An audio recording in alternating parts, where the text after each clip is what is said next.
AI is completely changing the way that work and assignments are judged and graded. For students, for people in the workplace, for anyone that has to submit something that other people view, vet, and scrutinize. We are entering the next generation of submission and assessment, and the rules are starting to be completely rewritten right now. The good news is that this shift is creating a bunch of new ways to win in our AI-assisted world that just weren't possible before. Now, you can upskill, you can access information so much more quickly, automate tasks, do deep research, and just get stuff done a heck of a lot faster and often more precisely than ever before, so you can be more productive in more time. I know this because as a double first graduate from Cambridge, I spend all day helping students and professionals use AI properly and defensibly. And I'm starting to see patterns and trends that are just not obvious to the average person, but are going to create massive opportunities and problems in the next 12 months. So in this video, I'm going to walk you through the 4 best moves to use when you've submitted work and then you're asked to explain it. You know that moment I'm talking about. You might have handed in something good and you know it's good. But when your tutor, an examiner, supervisor, your boss asks you to talk them through it, your mind just goes completely blank. Oh my gosh, we've all been there. And you know that you know it, but why can't you say it? And it's not because you cheated, it's not because you don't know your subject, it's because you and thousands of others like you wrote it, perhaps mixing in a little bit of AI somewhere along the way, you submitted it, and then you just mentally filed it away. And now someone or a group of people want it back out of that filing cabinet live in a room. This video gives you what I call the defense stack. 4 moves for exactly that moment. The blank, the stumble, the thing you just felt. Whether you're in a viva, a seminar, a supervisor, a tutorial, a boardroom, it's the same moves, same logic. And like always, for each move, I'll give you the strategy, the exact tactics for how you can shift your responses to stay in control of the situation. I know this works because I've coached students through vivas, supervisions, and seminars where they knew their material inside out and still fell apart the moment someone asked them a question about it. The defense stack is what I teach them every single time. So if you want to be dramatically better at verbally defending your work, you're going to want to dive right in and stick around to the end because I'll give you a prompt you can use to seriously up your game with only 20 minutes of practice. Yes, please. Right, the defense stack. Let's hit it. Move 1, the go slow approach. Right, the first move when you've been asked to explain your work and your mind goes blank is the go slow approach. This is so super important to understand. You are allowed to slow the room down. So, someone asks you a question or challenges what you submitted. You are allowed to pause. You're allowed to say, okay, that's a good question. Let me just think for a second. Examiners, supervisors, good managers, they all know that thinking takes a moment. Giving an instant answer doesn't always read as confidence. It often looks more confident to show you're not visibly panicking when you need to take a beat. Take the beat. It's yours. Having said that, a few seconds of silence with nothing to say is just a slower blank. So here's what goes in that gap. Move 2 is the claim drop. When you don't know where to start, you drop back to your central claim and build from there. Let me show you what it looks like in practice.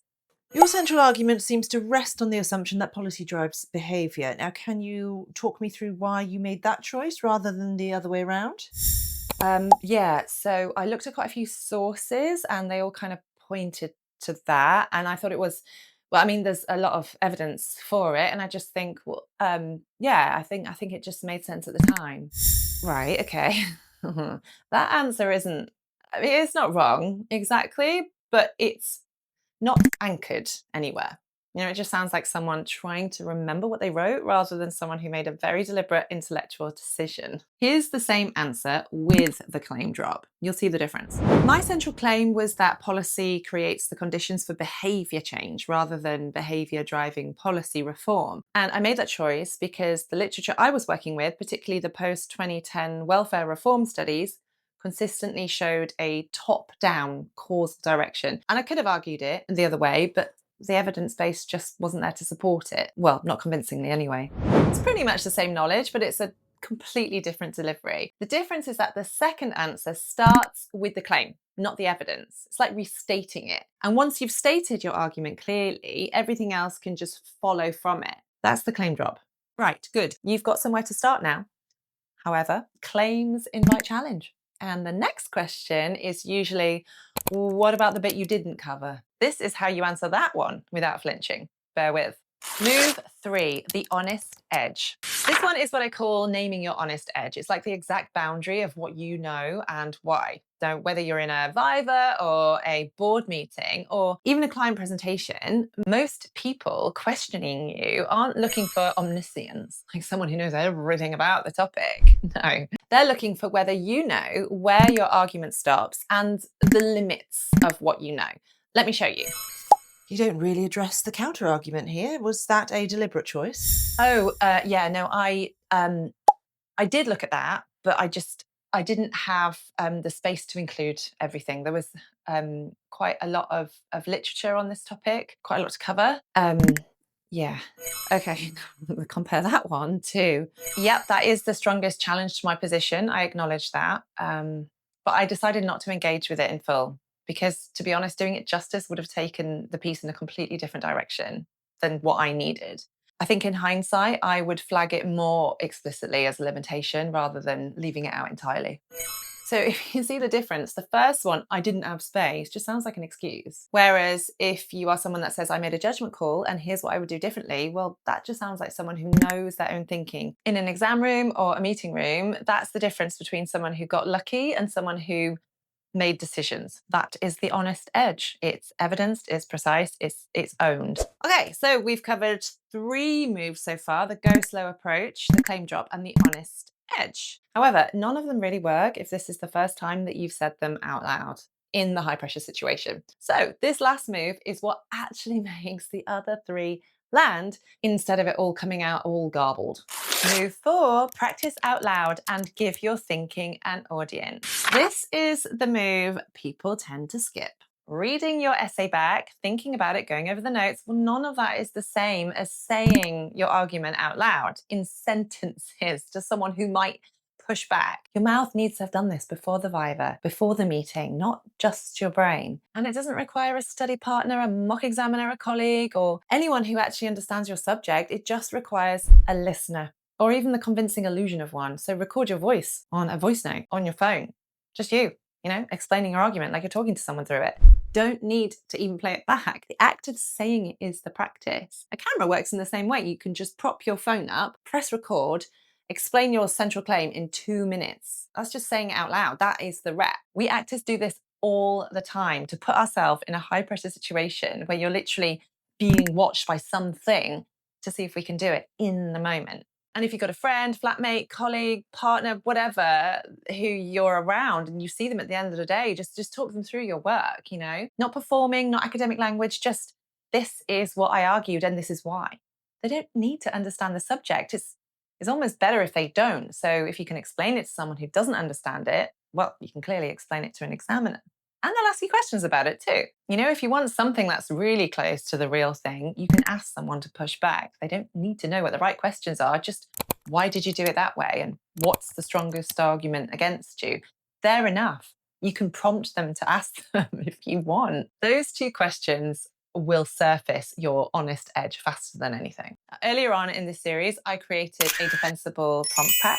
It's got loads of prompts from this series. There's one in there specifically designed for this. It gives you the questions to answer out loud, so you're not staring at a blank page wondering where to start. If you haven't grabbed it yet, link is in the description. And even if you never watch another video in this series, it's worth having it before your next Viva, presentation, supervisor, or meeting with your boss. The honest bit. I want to be straight with you guys. I always want to be straight with you guys. This is a skill, not a personality trait. The ability to do this is not something you either have or you haven't. It really is a skill, which means it responds to practice. And the people I've worked with who are genuinely good at verbal defense got there one way, by talking about their thinking out loud before they needed to. It's not rereading, it's not highlighting, it's not going over their notes again and again. It is saying the words with your mouth out loud repeatedly. And that's it. The defense stack doesn't make verbal defense easy. Nothing does that. But it gives you something to reach for when your mind goes blank.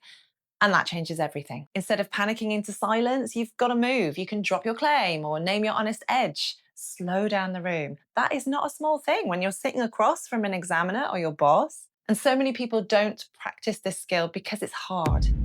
But hard work is the one thing that gets you where you need to go. And trust me, you'll be glad you put the work in before you're in that high pressure situation.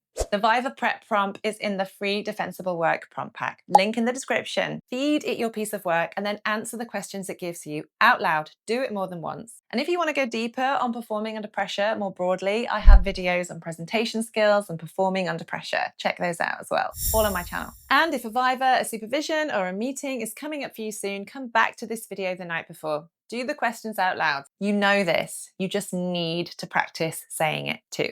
Next and final video in this series, oh my gosh, what to do if you get flagged for AI use, even if you didn't use it the way that they think you did. Link above when it's live. Subscribe so you don't miss it, and I will see you on the next video.